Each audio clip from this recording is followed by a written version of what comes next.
Hey guys, it's Rashab, and I'm bringing you day 11 of my Road to Civil War. And in this one, I'm reviewing Avengers Age of Ultron.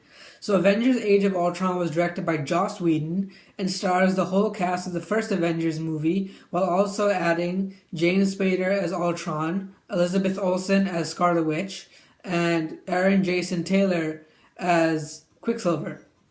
So this after the success of the first Avengers movie, a lot of fans were excited for the sequel, especially when they found out that Ultron was supposed to be the villain of the movie. Because Ultron is one of the most dangerous and ruthless villains in Avengers lore from the comics. So when they found out that he was going to be the villain of this movie, there was a lot of hype and high expectations for this. And when the trailers came out, they all showed and like what looked like to be a darker, more grittier movie than the first one. And suffice to say, this was basically another Iron Man 3 in the sense that they promised us a dark movie, but instead we just got another basic. It was more of a comedy than an action movie, in my opinion. I mean, it wasn't as bad as Iron Man 3. Nothing can be as bad as Iron Man 3, but yeah, it's pretty close there. So, guys, so this movie it did have some good parts. I'm not gonna lie. There were some pretty good things about this movie. So as usual, the whole cast they had great acting in this movie, and the original Avengers, Robert Downey Jr., Chris Evans, Chris Hemsworth, Mark Ruffalo, and all, they all did superb jobs as their characters. And so I'm not going to talk much about them because I feel like I've already talked so much about them in my other reviews. So I'm just going to talk about the new additions in this movie. So let's start off with the villain himself, Ultron. So Ultron was voiced by James Spader, and his character was all CGI. So I can't really say much about his acting, but I like the way he voiced Ultron. Even though Ultron wasn't a good villain, I like James Spader as Ultron. He had like the robotic voice, and they actually showed behind the scenes that he actually altered his voice on his own. There was no editing on his voice. So he did like a cool robotic voice, the same way Peter Cullen does for Optimus Prime. So I liked James Spader as Ultron. Elizabeth Olsen as Scarlet Witch. Yeah, okay, she acted great, but my biggest gripe with her character was the accent that she did. I mean, even Aaron Jason Taylor did it as Quicksilver since they're twins, but hers was way worse. It was cringeworthy almost. So yeah, I felt like the accent was kind of unnecessary. I mean, Scarlet Witch and Quicksilver, they're from a fictional country called Sokovia. So I guess it makes sense that they would want to give them some sort of accent, but I don't know. Elizabeth Olsen's Scarlet Witch accent was just cringy. But other than that, she did a pretty good job as Scarlet Witch. And Aaron Jason Taylor as Quicksilver, like I said, his accent was also cringy, but not as much. And he did a good job as Quicksilver, but I felt sort of bad for him, like in the sense that a lot of his action scenes would have been cool if it weren't for X-Men Days of Future Past, which came out the previous year, and they also had Quicksilver. In fact, the kitchen scene from X-Men Days of Future Past alone beats any Quicksilver scene from this movie. So I felt like that kind of took away from his character in this movie. Not that it's this movie's fault. It's just that X-Men Days of Future Past did it first. So I really like that. And I also like Paul Bettany when he became the Vision. I mean, we already knew him as Jarvis from the three Iron Man movies and the first Avengers.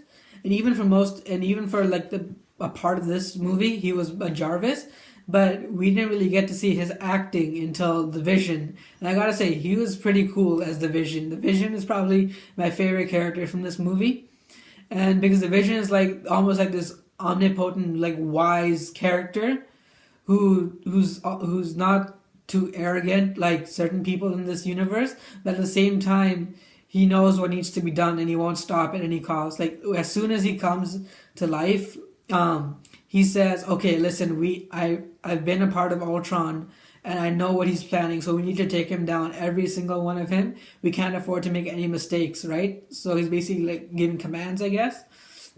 But the Vision was a cool character. In fact, I say the best scene in this movie came from the Vision, and it was this scene like after he came back to life where he's like, there may be where he's trying to gain the Avengers' trust, and he's like, look, there may be no way to prove my worth, but we don't have time to argue about this. We need to stop Ultron. We need to go, right? I'm paraphrasing that. And then he picks up Thor's hammer and like hands it to him, and like, everyone's expression, like all the Avengers, they're just like, "What just happened?" Because earlier on in the movie, I guess like a hammer lifting contest, and the person who came closest to lifting the hammer was Captain America, even though he only like moved it like a bit. So when Vision lifted the hammer, I was like literally the entire theater, like half of us were half of us gassed, and the other half was just laughing at everyone's befuddled expression. So that was like a pretty cool scene from the movie. And the action sequences more or less were good. I like the Hulkbuster fight in the middle of the movie between Iron Man and Hulk, and it was like a cool scene, right? And even the opening battle, like from the get-go, this movie starts out with a battle. Even the opening battle was pretty cool when the Avengers are raiding the Hydra base looking for Loki's scepter. And yeah, and the final battle, I gotta admit, it wasn't that entertaining. I thought the Avengers' one final fight was, I guess, in a way better. And that was due to the fact that basically in this one, they were fighting another faceless army. Like, except this time it was robots instead of aliens. And the aliens actually put up more of a fight. Like, the Avengers weren't in any real danger when they were going up against Ultron's army. And even Ultron himself, he wasn't a great villain. So now I'm going to talk about the negatives. So first of all, Ultron, the villain, like he was basically another Mandarin. Not as bad, but he was another Mandarin in the sense that they promised us one, like Marvel promised us one thing, like a dark, foreboding villain, and they gave us another, just comedian, I guess. And I feel like that's one of the problems that Marvel has, is that they, like, I don't mind the comedy, like sometimes it helps. Like, you don't want a movie to be too serious, but at the same time, you don't want the comedy to ruin the movie. And that's exactly what it did. Like, Ultron, he made more quips than Tony Stark. I mean, that says something right there. And I also didn't like the fact that a lot of these things, they didn't make sense at all. Like, for example, Ultron hates the Avengers after he spends like, this is literally it. He spends like a few minutes on the internet, and all of a sudden he decides that the Avengers have to be taken out and that humanity needs to be destroyed. And he claims he wants to help humanity evolve, but he wants to do that by killing everyone on Earth. And for whatever reason, Jarvis basically prevents him from accessing nuclear codes, which would have been the easiest way to destroy the Earth. And that's fine. I don't mind that. I mean, Ultron's just been born. He's not the AI he is in the comics yet. But then Ultron comes up with literally one of the dumbest plans I've ever seen in a villain come up with. His plan is to lift up a city and slam it back down like a meteor. He's getting this idea from the meteor theory of the dinosaurs. So that's what literally his plan is: lift up a city high enough and then slam it back down and killing everyone on Earth. So yeah. So his plan was dumb. Ultron was a pretty terrible villain.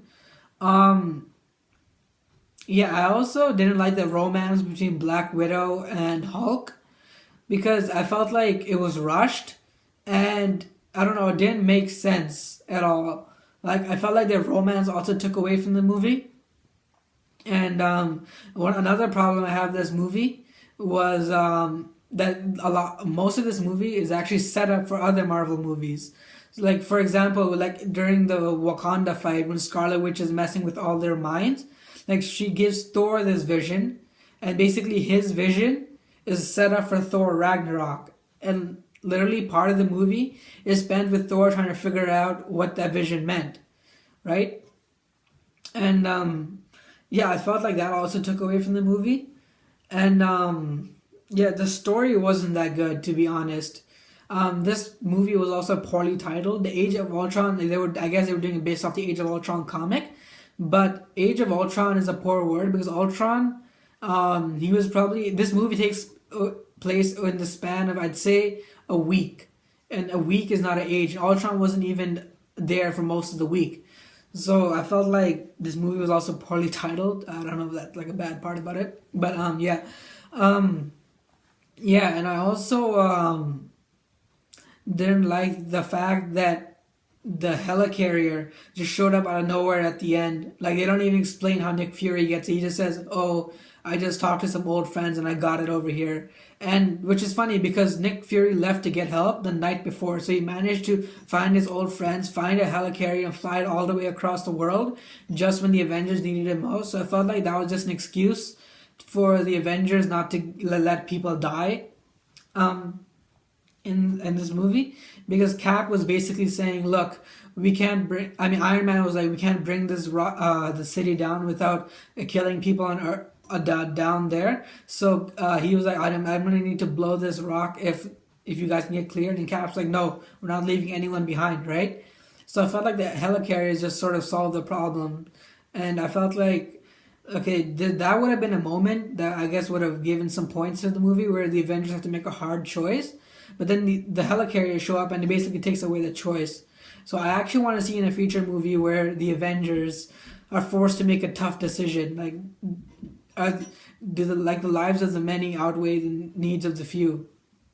So yeah, overall, guys, this movie it wasn't good at all. It was a huge disappointment. It had some cool action scenes. Vision was a pretty cool character, and I can't wait to see more of him in Civil War and other Marvel movies. Um, the acting overall was great. The Scarlet Witch needs to work on her accent. Um, they killed Quicksilver. Like Joss Whedon did say they were gonna kill an Avenger in this movie, and it ended up being Quicksilver, who was literally an Avenger for like 30 minutes. I felt like that was also stupid. Like, why would you kill a character you just introduced? Like, I didn't really care for this Quicksilver, and when he died, I was like, okay, we still have one from X-Men, so I guess he'll be our Quicksilver. But why would you kill him? I actually would have preferred in that scene that Hawkeye had died instead of Quicksilver, because Hawkeye he was a founding member of the Avengers in this universe, and he had been a part of the team for a long time, and especially that scene with his family, it tried to seem like they were trying to make him the moral center of the group. So I felt like his death would have been more impactful than Quicksilver's, because you see the Avengers are all sad about it, and then after the final battle they all seem like happy and cheery. Even Scarlet Witch, she doesn't seem as like that sad anymore. I felt like killing off Hawkeye would have been a better move, just for like story purposes and like for impact. So yeah, that was another problem I had with the movie. So overall, guys, this movie had great acting. It had some cool action scenes. Vision was a cool character. The villain was terrible. The story was terrible, and honestly, the direction in this movie, Joss Whedon let the ball go big in this movie. So I'm gonna give Age of Ultron a 6 out of 5. So that concludes my day 11 of my road to Civil War. And tomorrow will be the last day where I finish up with Ant-Man. So just comment below what you thought of the movie and what was your biggest disappointment from this movie. And as always, if you like what you see here and you want to see more, like, share, subscribe, and I'll catch you in the next one.